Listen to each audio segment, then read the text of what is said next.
Now I am in another work called The Only Revolution, a work of Krishnamurti, and I am recalling a conversation Krishnaji had with a very astute lawyer who came to dialogue with him and who came to postulate some theories about Krishnamurti. So here we start. A man came to see us that afternoon. He said he was a believer in Vedanta. He spoke English very well, for he had been educated in one of the universities and had a bright, sharp intellect. He was a lawyer, earning a great deal of money, and his keen eyes looked at you speculatively, weighing, and somewhat anxious. He appeared to have read a great deal, including something of Western theology. He said, "I have heard you talk, and what you're saying is pure Vedanta, brought up to date, but of the ancient tradition." He replied, "Sir, we postulate that there is only Brahman who creates the world and the illusion of it, and the Atman, which is in every human being, is of that Brahman. Man has to awaken from this everyday consciousness of plurality and the manifest world, much as we would awaken from a dream. Just as this dreamer creates the totality of his dream, so the individual consciousness creates the totality of the manifest world and other people. You, sir, don't say all this, but surely you mean all this, for you have been born and bred in this country, and though you have been abroad most of your life, you are part of this ancient tradition. India has produced you, whether you like it or not. You are the product of India, and you have an Indian mind. Your gestures, your statue-like stillness, when you talk, and your very looks are part of this ancient heritage. Your teaching is surely the continuation of what our ancients have taught since time immemorial." So these are the words of that lawyer who came to speak to Krishnamurti, and that concludes the hypothesis that the lawyer presented to Krishnaji. And now Krishnaji continues further. Let us brush aside whether the speaker is an Indian, brought up in this tradition, conditioned in this culture, and whether he is the summation of this ancient teaching. First of all, he is not an Indian. That is to say, he does not belong to this nation or to the community of Brahmins, though he was born in it. He denies the very tradition with which you invest him. He denies that his teaching is the continuity of the ancient teachings. He has not read any of the sacred books of India or of the West, because they are unnecessary for a man who is aware of what is going on in the world, of the behavior of human beings, with their endless theories, with the accepted propaganda of 2,000 or 5,000 years, which has become the tradition, the truth, the revelation. Krishnaji continues, "To such a man who denies totally and completely the acceptance of the word, the symbol, with its conditioning, to him, truth is not a second-hand affair. If you had listened to him, sir, he has from the very beginning said that any acceptance of authority is the very denial of truth. And he has insisted that one must be outside all culture, tradition, and social morality.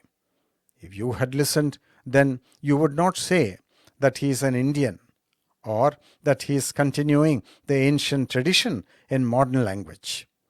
He totally denies the past, its teachers, its interpreters, its theories, and its formulas. Truth is never in the past. The truth of the past is the ashes of memory.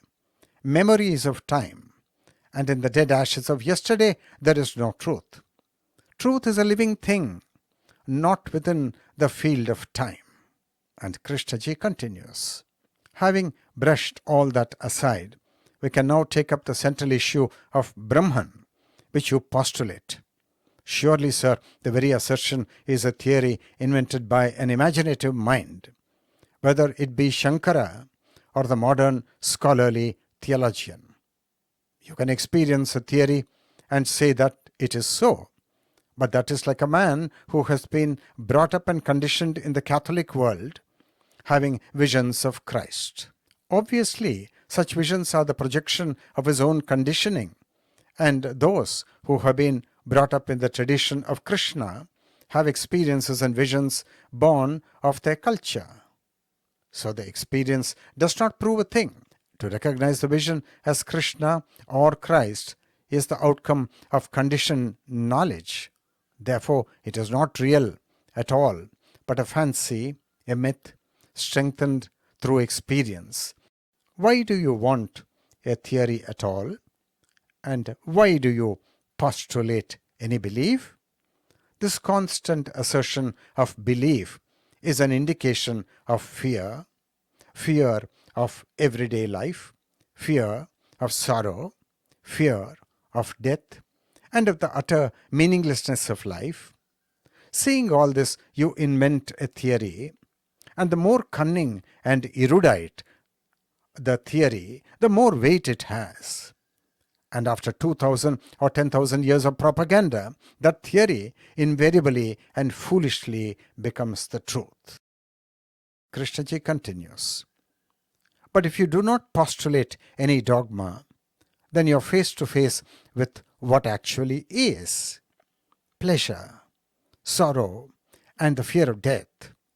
When you understand the structure of your daily living with its competition, greed, ambition, and the search for power, then you will see not only the absurdity of theories, the saviors and gurus, but you may find an ending to sorrow, an ending to the whole structure which thought has put together.